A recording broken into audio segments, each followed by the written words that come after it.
All right. If you were anything like me and you're just thinking, man, migraines suck, you got a home here. Welcome to the Go Show, celebrating all things outdoors in this beautiful outdoor playground of the state, nation, and world that we live in. I really appreciate you being here. Yesterday, y'all, I'm not kidding. I woke up with it was migraine. Couldn't shake it. Couldn't shake it. Couldn't even do a show. Couldn't even think. Couldn't even put anything together. Good. I started. I was like, okay, I'm just gonna muscle through this, and I'm gonna make it happen, and I'm just gonna do it because I've got to get into that mindset now that I'm going to be hiking Havasupai at what is it? Not next month, in April. You know, you just got to do it. You just have to do it. You just got to get up and just do it. What's up, Eddie? How you doing, brother? You just got to get up and go. And this migraine, y'all, just absolutely kicked my tuchus. It just really did. It was bad. It was bad. So, yeah, I couldn't get up and do it because every time I tried to get up and do it, I was vomiting. So, I appreciate you giving me the day off yesterday. No, it was not a hangover. It was not a hangover from the Super Bowl. I actually just really low key watched the Super Bowl. And it wasn't not a thing. So, wasn't getting all ripped up, but I appreciate you, let me take the day off. I just ran. The reason why I was a couple minutes late is I had to run back out to where I parked my truck because I left my gun in the truck. And I don't know if you guys have done this before, but it is a sinking feeling. I rarely lock my truck. I am a product of my grandfather. My grandfather never locked his truck. And I just never, I don't have anything of value in there. I just don't really care. Sometimes I will realize, oh crap, I left my gun in the truck. And that's a dangerous thing on so many levels. That's a dangerous thing. Now, I believe in our Second Amendment. It is our God-given right. And Rhonda, I apologize. At the top of the show, I said I had a mad migraine yesterday. And no, it was not a hangover from any partying of Super Bowl. I didn't do any of that. It's just I couldn't. I tried. And again, like I said, I have to get into that, there's failure's not an option kind of vibe. But I thought I could muscle through it. I tried to film a social post and I couldn't even speak. So that was it. So yesterday, I tried to put a post together like, hey, we're gonna have no show today. Got a migraine, but I couldn't even get that out. So anyway. I believe our Second Amendment right is absolute, is God given, and it's an amazing piece of America. It's also a huge responsibility, a gigantic responsibility. Like I wouldn't even know what to do. If one of my firearms got stolen, I would not know what to do. I mean, I know what to do legally, but I mean, I would be beside myself. I would be so stressed out and freaked out that now a bad guy has one of my firearms that the government does know you have, by the way. We go through a background check. You go through the entire process of purchasing a firearm from a firearm store. They get you. They know your stuff. They go, what's up? The go is to go again. Yes, right. Thank you, Brendan. Yes, it is. And you of all people understand that, getting your noggin smacked around. But that's yeah, I would too, Eddie. If I had my gun stolen, I'd probably. Where's Mike? He's over there now. It's kind of awkward. He's over there in a fetal position, kind of crying. Looks like the damn crying game. Yeah. But I would have so much anxiety to think that this 100% was going to go do something nefarious. And it's my gun. It's my firearm. Yeah, that's okay. I appreciate Chris letting you know there's no show. That's awesome. Let's see. Hold on, let me see. All right. You take care medical facility in Washington, D.C. Doctor is one of the highest rated migraines. Just some folks would come in just basket case and crazy pain. Yeah, no, just not fun. And after two brain surgeries, it's part and parcel. It just is. It's part and parcel of the whole gig. And again, I need to learn how to play through that pain. If I get down to the bottom of the Grand Canyon and it's time to hike out there and I have a migraine, I gotta figure this out. I'm not doing that helicopter ride. Oh, hell no. Hell no. And that's first come, first serve. And it's where's your credit card? It's not cheap, and I'm not doing that. No way. So I think about how I felt yesterday, and I think about getting down to the bottom of the Grand Canyon and getting back up, and I think, okay, please, Lord, don't let that happen. Mm-hmm. Right, Chris asks you why there's no show. That's funny. I don't. Yeah, again, I tried to do a quick little video like, hey guys, suffering the migraine thing, but I was like, yeah, just drooling all over myself. So enough the feeling sorry for myself. Take care of your firearms. It's a huge, huge, huge responsibility, and always know where your firearm is. I left. I used to carry mine when I was at the station every day. I used to carry mine in my backpack because we couldn't have firearms in the building. It's kind of scary. Yeah. Okay. Well, until I save all your butts. Yeah. Anyway, they and you got to say in the radio business too. We've had some dicey things go down. Like people show up in there. They feel they have a connection to maybe like John Jay and Rich or something like that. There's some weird people out there. There's no way in the hell I was going to be in that building without a firearm. No way. But I always knew where that damn thing was. Always knew where my bag was. Always had my bag within arm's reach. And Rob can attest this. He'll tell you. I always knew where my firearm. Then I got him to start carrying after the whole Jan 6 thing, where we were getting our lives threatened because we weren't patriots. So we started carrying, and we, we're leaving at 7:30 at night. It's dark, getting into a what do you call it? Parking garage. Yeah, it's dicey. Mm-hmm. No way, dude. I've heard a lot about this. I know this is an outdoor show, but I've heard a lot about this, buddy. I really have. You said it massive benefits to people with chronic migraines. I have heard this. Yes. I got to tell you this. Oh, thanks. Appreciate that, Chris. Okay, I'll just say this. God, this is a program about the outdoors. This has been a weird few days for me. But the only time I did any kind of shroom was Es No Bueno. I woke up with Polaroids. Remember those? They're coming back, by the way. Kids again. I think Nuge bought a Polaroid camera for his girlfriend. But anyway, I had Polaroids on my table, on my dining table. I lived alone. I was like, this was me in doing different things and different ladies, and never did it again. Never did it again. Oh, okay. There you go. Okay, shrooms grow outdoors. So that makes sense. Yeah. Mm-hmm. Yeah. So I don't know. I just think about that microdosing. Yeah, I'll definitely look into it. That's for sure. But I mean, it's so commonplace now. It really is. It's commonplace. Just shrooms and weed, and everybody's just like, okay. It's funny. Like the bar is set at fentanyl, and anything below that, like, yeah, I used to microdose and shrooms. I used to serve the shrooming. Like people are doing it at work. Mike's got his little shroom bottle there. He's gonna do his thing there. Yeah. It might have been a hero's dose. I remember being fed the little mushrooms and a big thing of peanut butter and chewing it, going, this is the grossest thing I've ever chewed in my life. And then I woke up the next morning with some really weird stuff going on. Yep. Nowadays, it might not be. It's true, but it was back in the day, though, Chris. It was back in the day. Yeah, it was back in the day where I'm. Let me put it this way: by the content of those pictures, they were ladies. Yeah, there was no make a mistake on that one. You guys are killing me. Heroes dose. You guys are the best. I swear. Okay, so a couple of things I did want to talk to you about that have to do with the outdoors, believe it or not mushrooms or me waking up with weird nefarious Polaroids on my dining table. There is, and hats too. I had like 4 hats. Where the hell did they get these hats? They're from different bars, so I know where I got the hats. But apparently that was my thing. I was asking everybody for hats. So okay, yeah, hats. Yeah. Yeah, he's oh boy, here we go. So anyway, so follows eat about 10 to 12 apples. Jesus.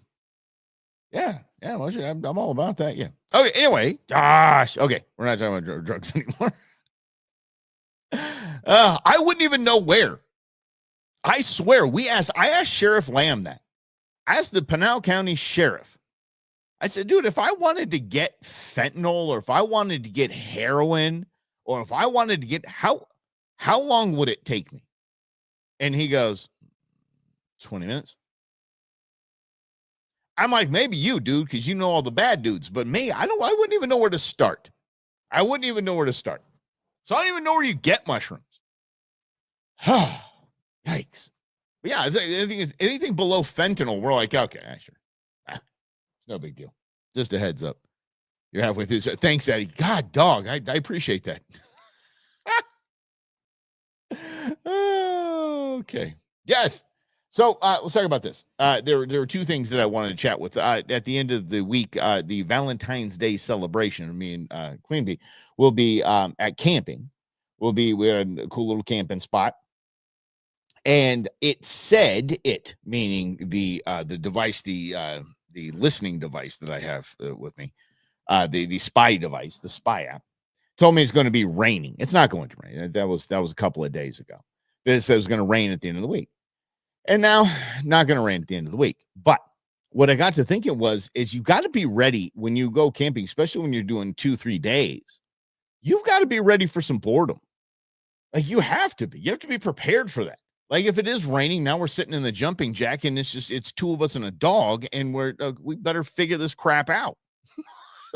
We better have something to do because our camping plans of hiking and paddleboard is now sitting in a tent staring at you.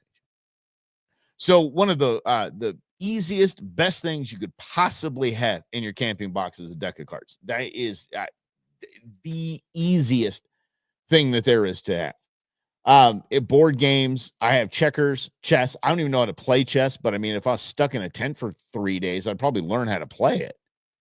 But yeah, check. Let's see. No entertainment issues. Oh, what's happening? We play dice or card games. Yeah. Dice is great, really great thing to have around. Yeah. You know something? As a matter of fact, you are correct. You are very correct. But let's be honest. You still have. What are you gonna do for the other 23 hours of the day?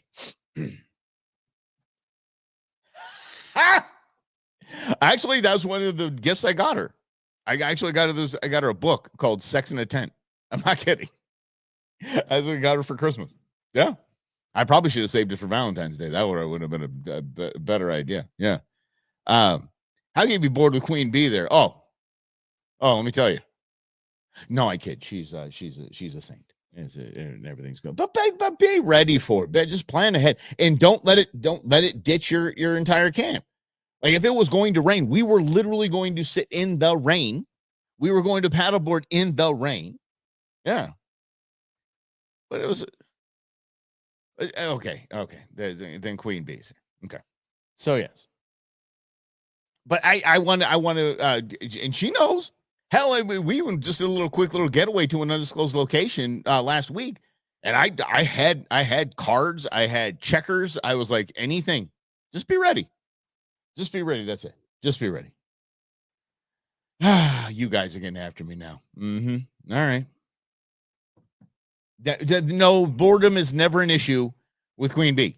It's not an issue. I'm saying, though, if you are in a tent and you're stuck in a tent and you forgot the book I got you for Christmas, what are you going to do? Okay, moving on. Now let's see. We covered psychedelics, migraines, and we've covered sex in a tent and boredom in a tent. So let's see here. And I'm in trouble now with my girlfriend. And okay, so let's move on to the other thing I had. And you know what I don't have in front of me? My notes. It's been one of those days.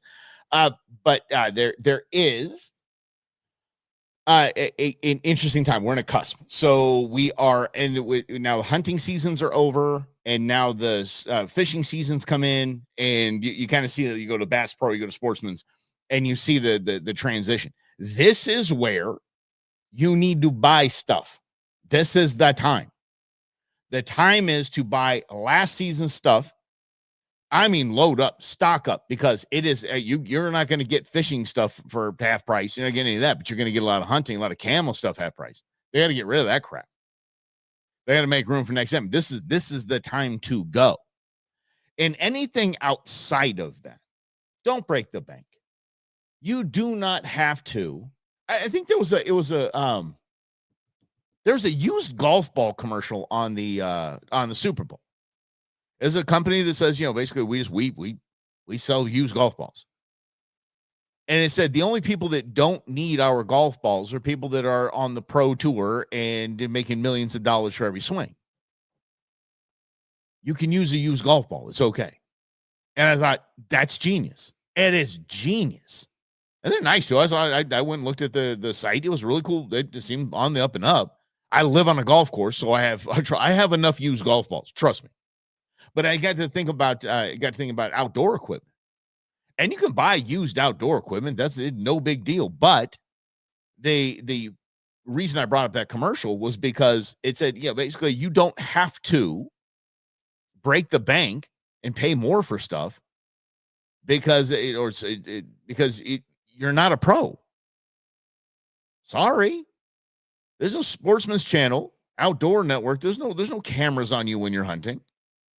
You're not there fishing, an $80,000 bass boat with a cameraman. You're not. So don't break the way. You have no reason to buy a $500 rod and reel setup. You don't have a reason for that. Don't break the bank. Buy cheap. I remember I went to Mexico last summer and with Queen Bee and the crew.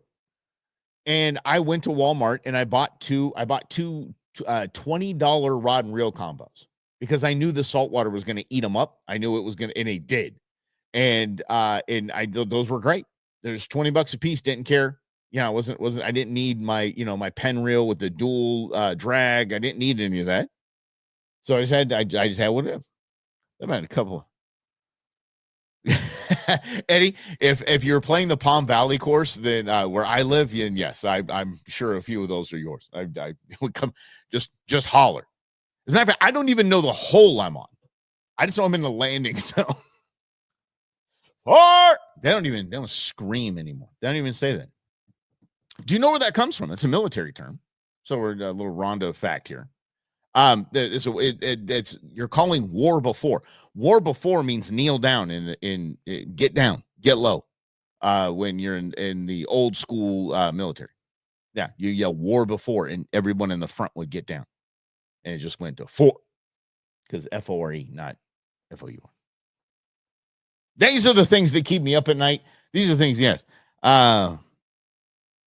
Maybe I should have said two. I don't know where we're at there. I don't even know where we're at. But anyway, there's no reason to break the bank. Go to military surplus stores. I know there's a couple out here in the West Valley. There's a military surplus store. So every kind of hunting, camping thing you possibly need. And that's the good stuff. That's the good stuff. And it's cheap. Yeah, you want tent poles, you want tent spikes. That's the way to go right there. I'm missing something. Now Clayton's in here laughing about something. Oh, can I tell? I'll tell a Clayton story about not breaking the bank. I'm going to tell the story, Clayton. I'm going to tell it. I was out fishing with Clayton, and he was so excited. He was I believe his daughter bought him a grill that attaches to the railing of his boat. And great spot, little propane grill. It's a really nice setup. And you're getting that thing set up, and we're all excited for some burgers, some dogs, whatever the hell we were going to make. And and Clayton, he put the grill inside, and he walks away, and the thing just falls off overboard. And I think we were even getting like fishing rods to try to bring it in, and it was just watching that thing just slowly sink to the bottom of the lake. Oh my gosh, brand new too, never used. Yeah. So if you want a really good deal on something, the bottom of Lake Pleasant has a really cool grill. 0 miles on that thing. 0 miles. That was one of the best. I have so many great fishing memories with Clayton, man. I love you, bud. There is a 35th and Cactus. Yeah. or down. Oh yeah, 35th and Cactus is Army surplus and is a good place. Yes, Magma Girls are notorious for that. Yeah, well, just all the way down. Yep, watching it go, watching it sink. I felt so bad. They never let him forget it though. I will never let you forget that, my friend. The plane. Did you see that plane on Lake Pleasant yesterday? No, there was a plane on Lake Pleasant. Yeah, if you saw the FAFO Friday, still pulling a plane out of the lake is something I still have questions on. I still have questions. It is a single cab 2-wheel truck. I don't understand it. I do not understand.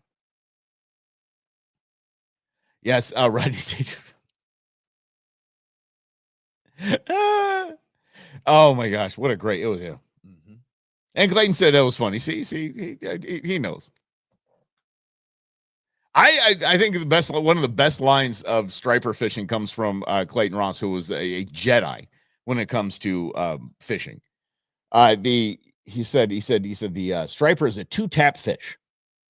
He said you're going to feel a little tap on your line, and then you're going to feel me tap on your shoulder, telling you need new bait. Yep. If you miss the first tap, don't set that hook. You done. They're little thieves, is what they are. Yeah. So, no, I didn't. See, don't forget your. Oh, see, this is you guys. I'm telling you, what is Queen Bee still here? Don't forget to share. You can use it in your tent. The cool thing about the jumping jack is that the table in the middle, the beds fold up, so you can have like it becomes a little dining seating. Yeah, it's pretty cool. Yeah, I'm yeah. I always set it up on one side because I'm usually the only one in there. Son, Young Marines uniform from Allied for a decade ago. Yeah, hell yeah. Huge water plane landed there, disassembled and retired too. So I got it. Okay. Yeah, that's cool, man. I love watching that stuff. It's weird to go to Alaska. It's those planes are like cars.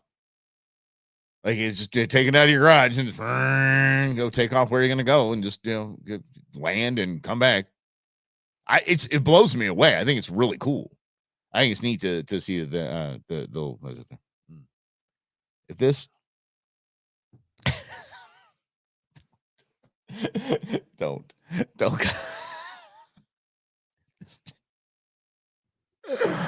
oh my gosh. Okay. The whole thing has been derailed. The whole thing. I needed you guys, man. I tell you, I swear I needed you guys. I feel so much better. Oh, yes. Lots of them in Seattle too. Oh, really? Okay. Yeah. Really in Seattle. Okay. Yeah. Scott, how are you? I want to, but I want to thank you guys for just making me laugh and just taking this show to a complete whatever. I appreciate you guys. You guys are the best. So I did have notes, and it said it was very well documented. All the stats of prices during this time in the cusp. You're basically going to be saving about 40% is what it all comes down to. And yes, Brendan, you are here to distract. Is it creepy when they land? Really? That's interesting. Used to fly from the lake of my house. What? Holy cow! All right. Drop off my dad the tech. All right. Then took it to school and damn. All right. Just brought your plane with you, Jim. Like, oh, what are you taking to school? We're heading off to school, huh? Wait a second. I'm taking my plane. Oh, you got a nice backpack, nice book bag. Huh? You nice pad folio. Oh, so you got your iPad. What else are you taking? My plane. Yeah. You guys are here to distract, and I love you guys for it. So let's do an Ion. I wanted to talk about the Super Bowl. Want to talk a little about the halftime, couple of ads we got to talk about. So it is going to be fun. But I got another nasty gram from YouTube. I really don't know what the hell I'm doing, but I guess I have to watch their video. So I'm going to go watch their video, and we're going to have an Ion coming up in about a half hour. So we'll see you there. Thanks for hanging out. This is the Go Show, celebrating all things outdoors, this beautiful outdoor playground of a state, nation, and world that we live in. And I really do appreciate you guys. We'll talk to you guys.